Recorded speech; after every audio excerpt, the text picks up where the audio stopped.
Chapter 5 An Elephant Up a Tree. Reviewers love Mulberry Street, and it sold very well for a children's book. But during the Depression, people didn't have a lot of money to spend on children's books. To make a living, Ted had to keep doing ads. He said he couldn't tell if he was a real author or just a lowly advertising man. His second book was inspired by one of his favorite things, hats. He and Helen liked to travel.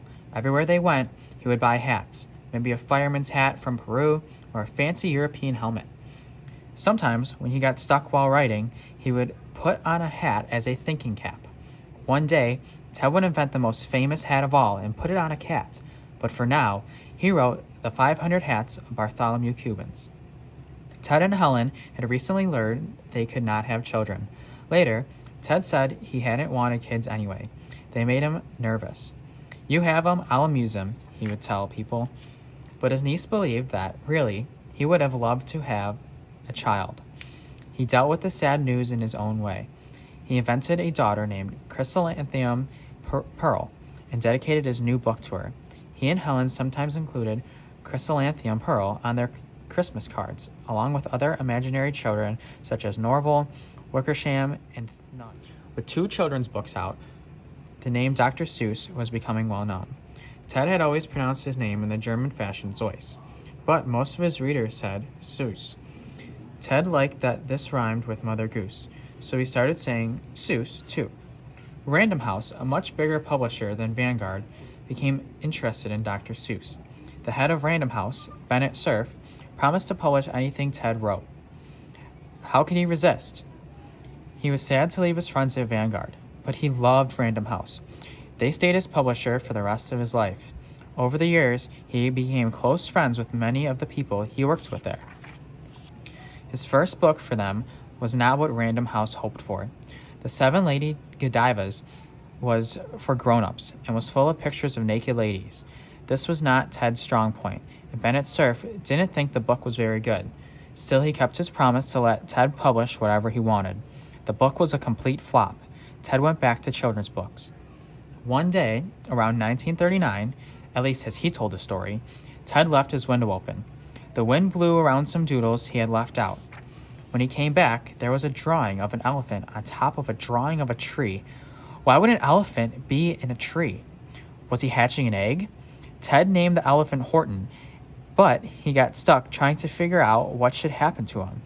"I'm very upset," Helen told a friend, "because Ted has that elephant up a tree and he doesn't know how he's going to get him down." It was Helen who finally came up with an ending. Horton would hatch an elephant bird, like the flying cow she had once seen doodled in Ted's notebook. Ted loved Horton Hatches the Egg more than anything else he'd written. He told his editor that it was the funniest children's book ever. Everyone else loved it too. Horton the Elephant is still one of Dr. Seuss's most beloved characters. But by the time the book came out in 1940, Ted was not thinking about elephant birds. He was worried and unhappy about what was going on in the world around him. World War II had broken out in Europe. His parents' homeland, Germany, was now controlled by Adolf Hitler and the Nazis. Hitler wanted to rule all of Europe. Most Americans still hoped the United States could stay out of war, but not Ted. Even though he hated war, the Nazis had to be stopped. If his funny drawings could convince people to buy Flit, could they convince them to fight Hitler? Ted turned his attention to the war and did not write another children's book for 7 years. Chapter 6 Private Snafu. Ted began drawing political cartoons that criticized people who thought America should stay out of the war. He showed them as ostriches, burying their heads in the sand, ignoring the danger around them. On December 7, 1941, Germany's ally, Japan, bombed Pearl Harbor in Hawaii, and the United States entered the war. Now Ted felt that just drawing cartoons wasn't enough. At 38, he was too old to be a soldier, but he enlisted in the army anyway. The army knew exactly what to do with a gentle, clumsy artist who couldn't shoot a gun. He was sent to Hollywood, California. There, he made movies to train new soldiers. Ted didn't know anything about making movies, but he knew how to hold people's interest. He helped create the Private Snafu cartoons. Private Snafu was a lazy, careless soldier who did everything wrong. SNAFU stands for Situation Normal, All Fouled Up. Private SNAFU showed soldiers what not to do. Later, Ted was promoted to working on live films. He helped write 2 films about what the U.S. should do in Germany and Japan after the war was won. Revised versions of the films both won Oscars, but today they are completely unknown. With 2 Oscars to his credit, Ted thought maybe he would work on movies instead of books, but he quickly changed his mind. He saw that the post-war world would be full of promise as well as danger. He decided nothing was more important than writing children's books. The new generations must grow up to be more intelligent than ours, he wrote. The question of war. At the beginning of 1941, 80% of Americans were against the idea of the United States joining the war against Germany, with an entire ocean separating America from Europe.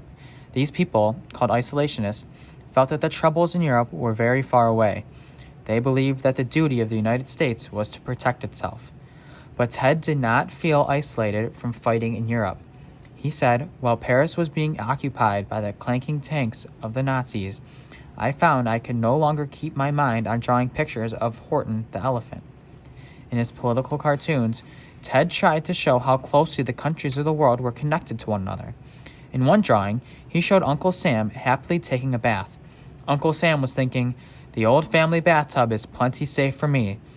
Because his eyes are shut, he does not see that the tub is filled with a shark, a crocodile, and a poisonous bug ready to chomp on him.